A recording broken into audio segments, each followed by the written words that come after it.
Today is Invisible Girl by Lisa Jewell. Jewell is normally one of my favorite authors. I think she does an exceptional job with her storytelling and her characterization. She's very similar to Kate Morton and Leanne Moriarty, who they just know how to weave things together that might seem innocuous, but then they build until you don't know what's right, what's wrong, what's up, what's down. Invisible Girl just didn't do it for me though. I had high hopes. Honestly, it was another one of those books I didn't know what it was about, but because it was Lisa Jewell, I decided to read it. Okay, we're trying this again. Invisible Girl. The crux of this novel revolves around a teenager named Saffyre Maddox who has gone missing. Nobody knows who did it, where she's gone, or why, but there is a guy in the neighborhood named Owen who's under suspicion. Aside from these two characters, we have a focus on the Fours family. There's Rowan, Kate, Josh, and Georgia.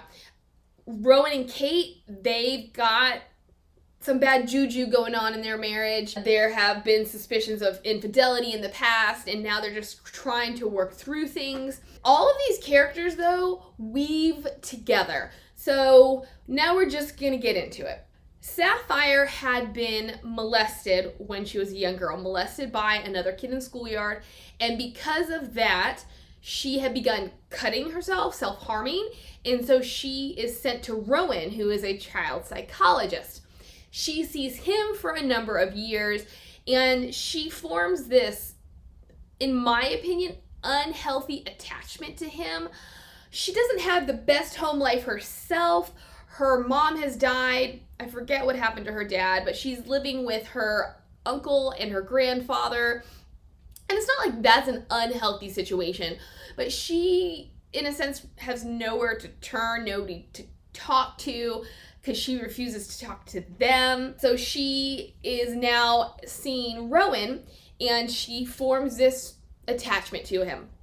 When he decides, hey, I think we're good now, she disagrees, and so she sort of stalks him for the next couple of years. I think it's years, because she's molested when she's 10.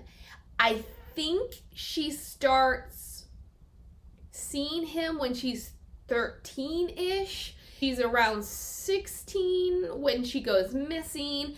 My biggest issue with this book, and I don't know if it's because I listened to it on audiobook, so maybe it would have been a little bit clearer if I'd been reading it. The perspectives go back and forth.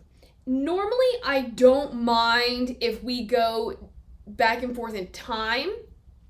However, Saffyre, her timeline, it was really hard to follow her timeline in conjunction with the present timeline, because we start with her in the present and then we go back to the past and we kind of catch up to the present.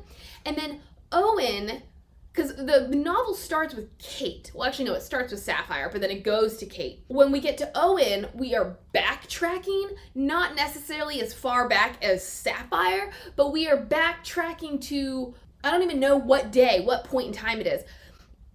And this is a no-no in writing. It's okay to have multiple perspectives and to have multiple timelines, but they need to be delineated. You need to understand where you are in time. And so that's when Saffyre, while I don't always understand where what she's telling me lines up with where we are with Kate and Owen, it is far enough back in time that I realize we are back in time. With Owen, it's almost like you rewind and you watch that whole time period again, just from his life. I can understand why that is a writing no-no, because you don't necessarily want to go back and relive that period of time. For me, it would have been more effective if they had just run parallel rather than one running just a bit ahead of the other. Maybe if we had started Kate earlier, back where we start with Owen, rather than Kate is here, Owen's like right here, and then Saffyre is here, and then we go to here, and then we have to come to here. There's nothing that tells me, hey, this is where we are in her timeline in relation to the current plot. What she does is she just kind of starts to follow him around. She learns that he's indeed having an affair, and then she keeps following him and his mistress around, taking pictures, taking videos. I don't know why she's doing that, because it's not like she's planning on giving these to the wife. She also kind of sees things going on within the Forrest family, observing how not deluded the wife is, but how she just doesn't want to see what's right in front of her face. And then we have the son, Josh. So Georgia is the only one who sort of is who we think she is. But then we see Josh, who from Kate's perspective is this sweet 14-year-old kid, in comparison to Georgia, who's like this straight up teenager rebellion, you know, loud music, mood swings. But then when we see Josh from Sapphire's perspective, smoking a lot of weed, talking about being seen, changing, doing things differently in the coming year. So I'm gonna get a little bit off track here. I mentioned that Jewell is really good at characterization. And so when we start to see Josh from Sapphire's perspective, I am then starting to think maybe Josh is behind her disappearance, because he's not who we think he is, because these are sides of him that his mother doesn't see. And then another subplot. So I guess Sapphire's disappearance is the main plot. A subplot is there's a guy going around accosting women. Now you're also thinking, maybe that's what Josh is doing. Maybe he wants to get rid of this really docile persona and take control of his life. Why that would mean he is going to sexually assault women, I don't know. But you do get the sense that maybe Josh is more than he seems. I'm going to stop there with Sapphire because I don't want to spoil it just yet. But Kate, we start with Kate and we see that she and her husband are coming back from her insane belief that the year previously he'd been having an affair. She admits that she has no reason to believe he'd been having an affair, yet she went cuckoo for Cocoa Puffs and was going through all of his papers, going through patient files. And so this is her connection to Sapphire, because she thought that maybe he was sleeping with Sapphire. I saw somewhere on a review where this person thought that all of the characters in this novel were largely unlikable. And at first I agreed. I don't really care for Owen. Sapphire could be pretty boring. And I didn't really care for Kate at first either, because she was a bit neurotic and I couldn't see anything redeeming about what was going on. But in the end, the only character, well, I didn't like Rowan.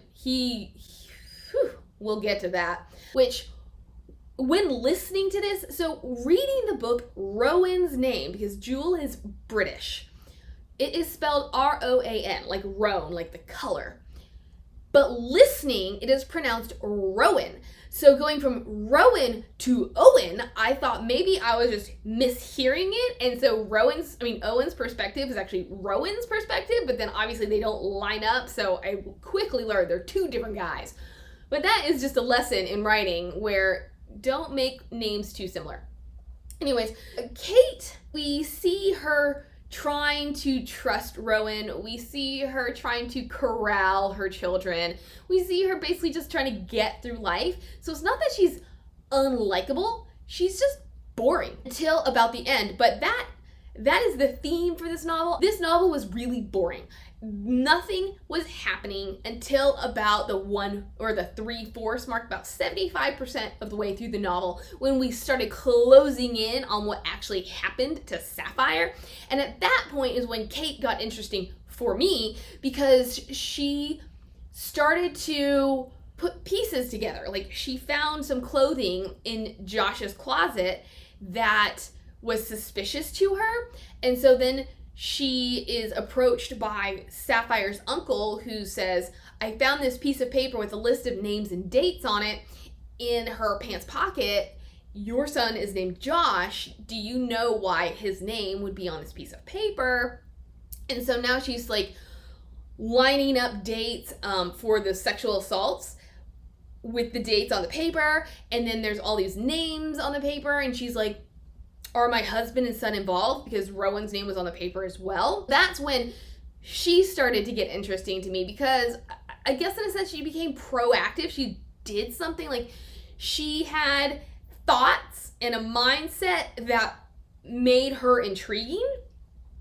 And then we have Owen. So even though I didn't care for Owen because he was a real creep, he was the most interesting character. He was the most dynamic character, because when you first meet him, I mean, he's a real boring dude. He's just one of those guys who isn't particularly attractive. Nothing about him stands out. But he's nice. He's simple. He's harmless. And then he gets called, he's a teacher. He gets called into the office and they say, there have been some reports against you by these two girls, these two students. And he says, they are the ones who are constantly coming on to me. Whatever they say is not true. While he's under investigation, he is on leave. And then while he is spending time at home, because he lives with his aunt, his parents divorce, dad does what he does, lives with his mother, mother dies, moves in with his aunt, who I guess says that obligatory, if you ever need anything or a place to stay, you can come, even though she doesn't mean it. So then he moves in with her, and she just thinks he's creepy enough that she doesn't trust him to even sit in her living room, which I don't understand. I guess it's one of those English houses where each room is separate, and so she can lock the doors.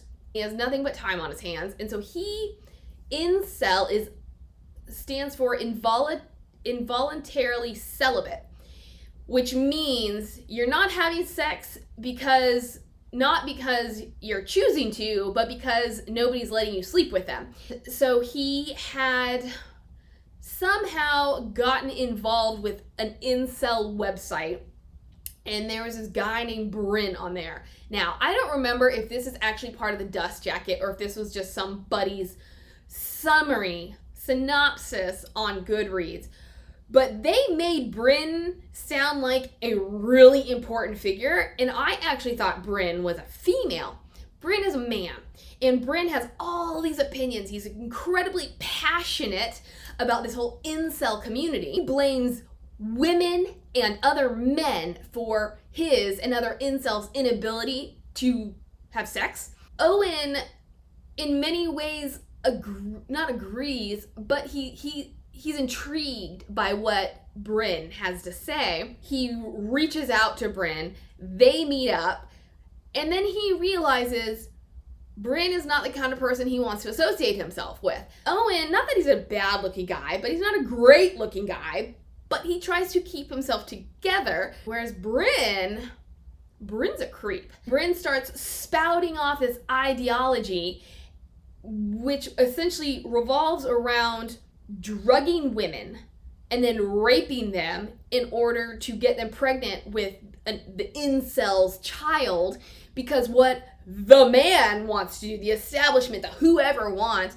is to wipe out the incel's bloodline. He gives Owen date rape drugs. Wow, that was not English. Date rape drugs. Owen leaves, and he's thinking, this guy is crazy. I need to change my way of thinking. Maybe the problem is not other people, it is me. So I need to put more effort out there. Ergo, he puts the Rohypnol in a drawer, forgets about it, joins Tinder, and meets a lady. He's still really awkward, but they're hitting it off, they're getting along, only for the police then to come knock on his door and arrest him for Sapphire's disappearance. Because one thing Sapphyre had begun to do, again, I'm not clear about the layout of this area, this neighborhood. I know it's a wealthy neighborhood because Kate and the Fours have moved there because something had gone wrong with their house, so it was under construction. And so they chose to kind of live the high life off of this insurance money in a nice area of town. I think what confuses me is I don't understand how British housing works. There's something about estates, which I guess are kind of government-funded apartments. And I think that's where Sapphire lives. And then where Owen lives is just across the street. But I guess there was some other kind of housing next to his that had been demolished. And then there had been problems and pushback, so nobody actually built in that empty lot.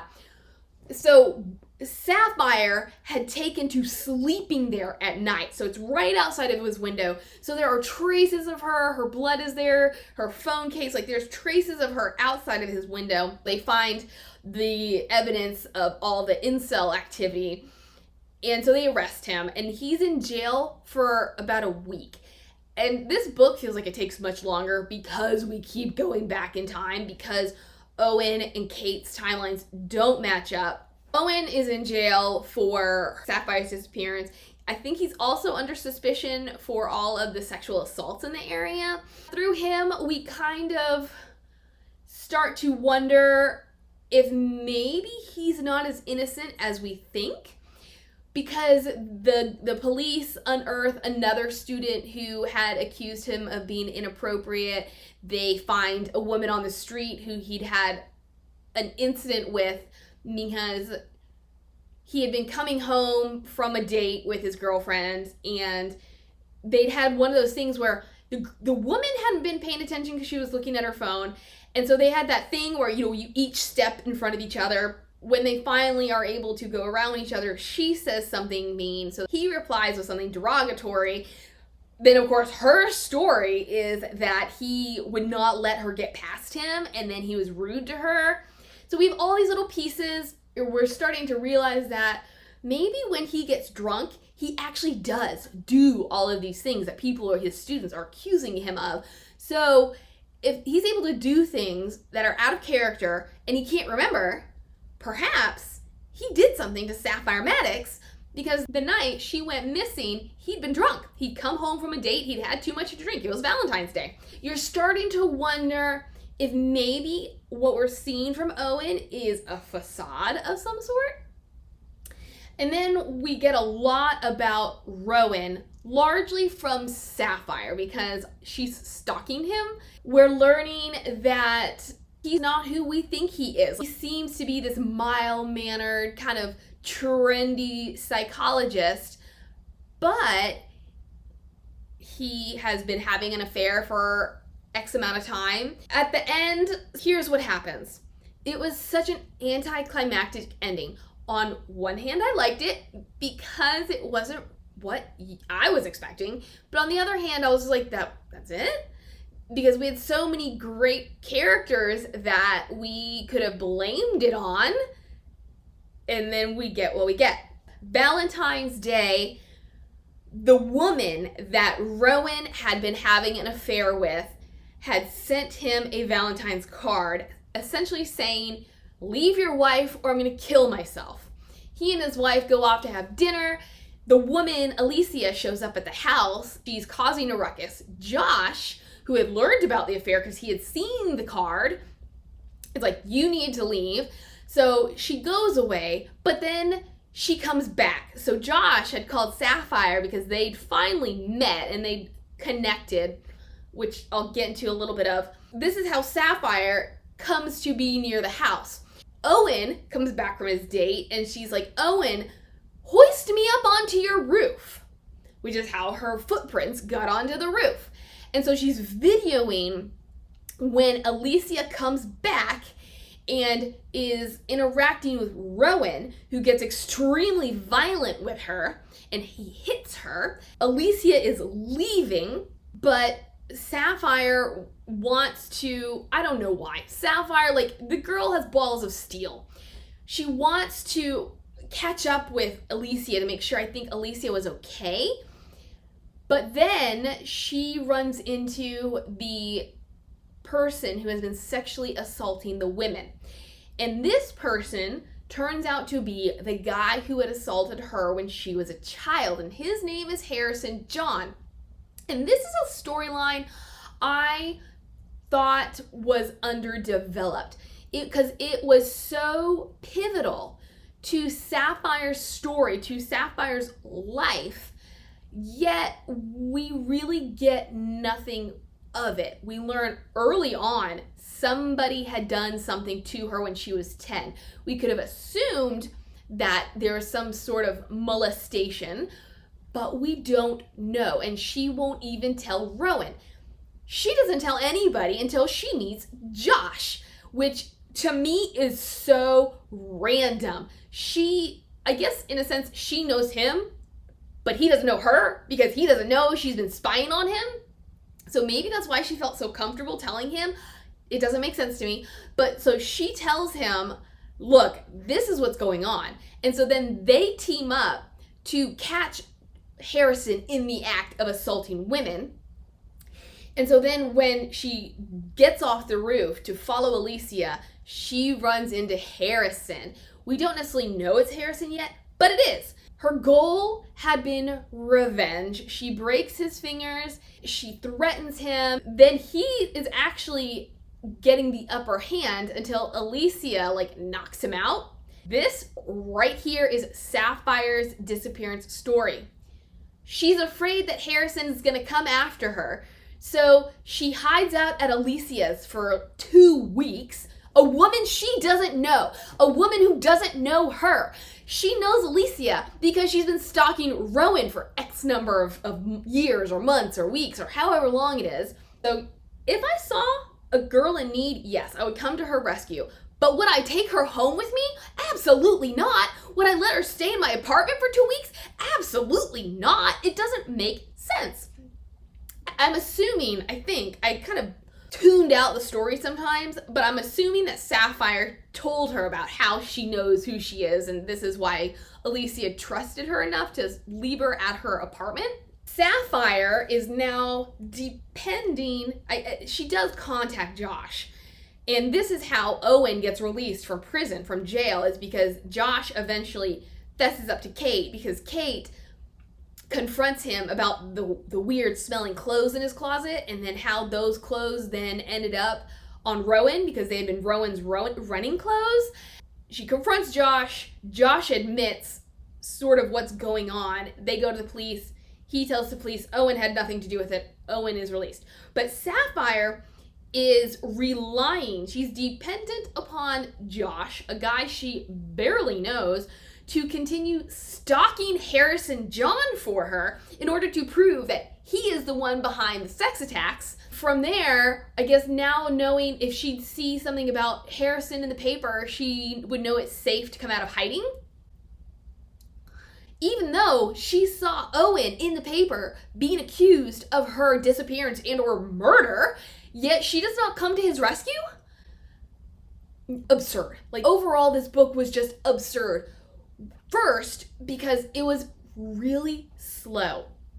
I would say that this is a book better suited for people who prefer characters over story. This was about slowly peeling back the layers of different characters until we got to the heart of the matter and the story was then ended or resolved. This was a really slow novel with characters that I could have gone to sleep reading about, until the very end, when it's like it hits you like a bomb, and all of a sudden this is what happened.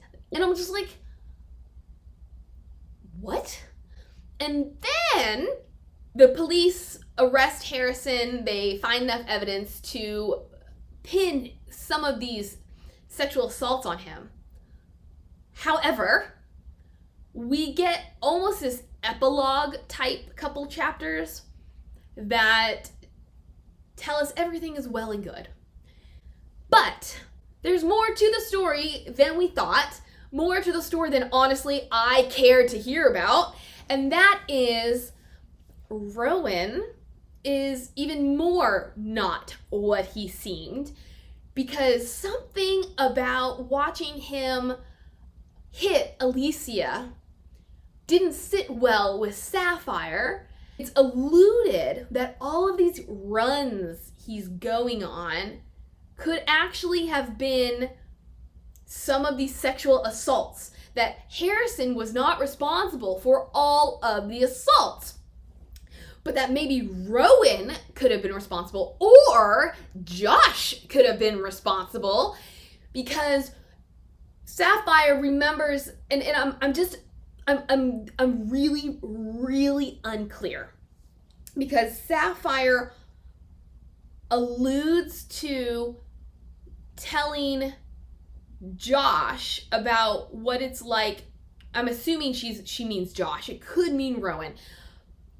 But then Josh is the name she gives at the end of this little interlude. Alludes to telling somebody about what it takes to be invisible.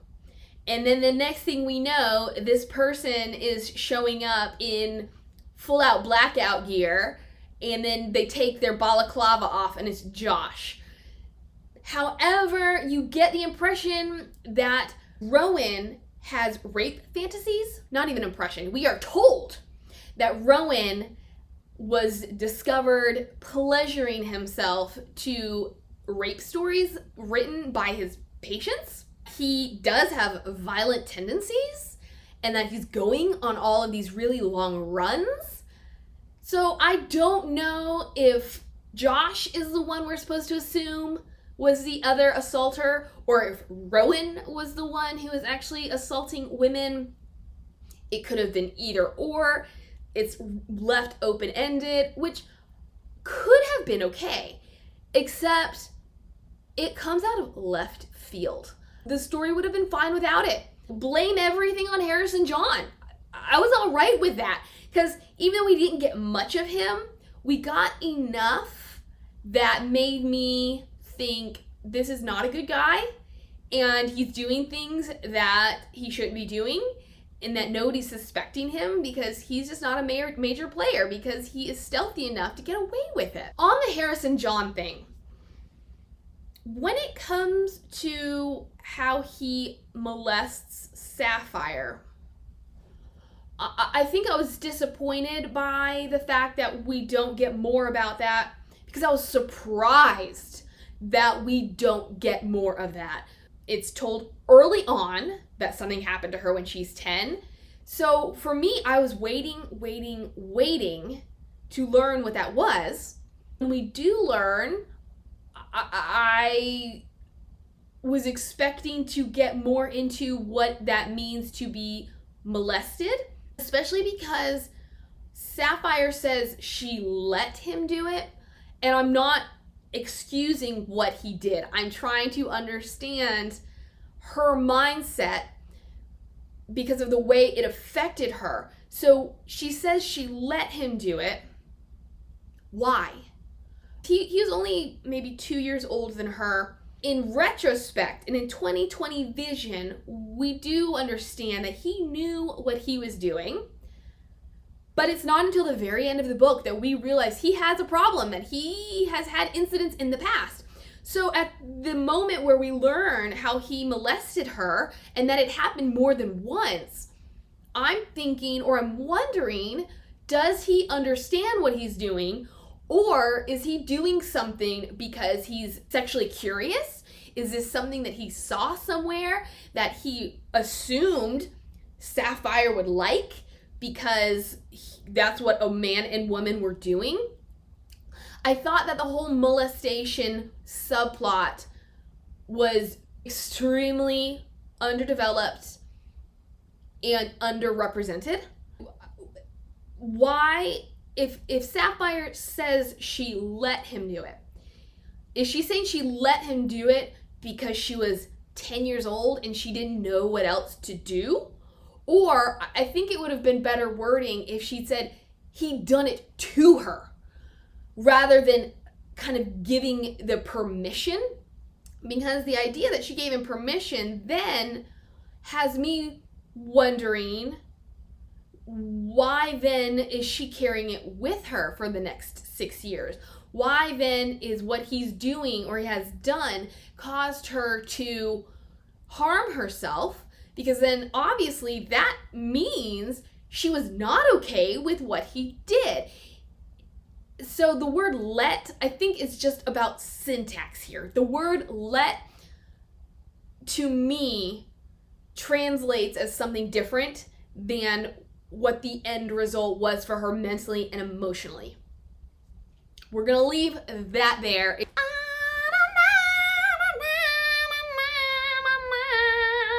Unexciting. Is that a word?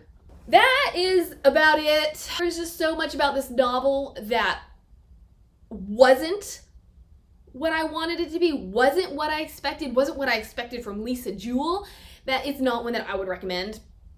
If you like Lisa Jewell, sure, read it, but it's not one of her best. She actually has a new one I just saw. She has a new one, I guess new is relative depending on when I post this review, a new one that looks amazing. I don't remember the title of it, but it is about this teenage couple, these teenage parents who go off on a date night, get involved with some local boarding school kids, and never come home.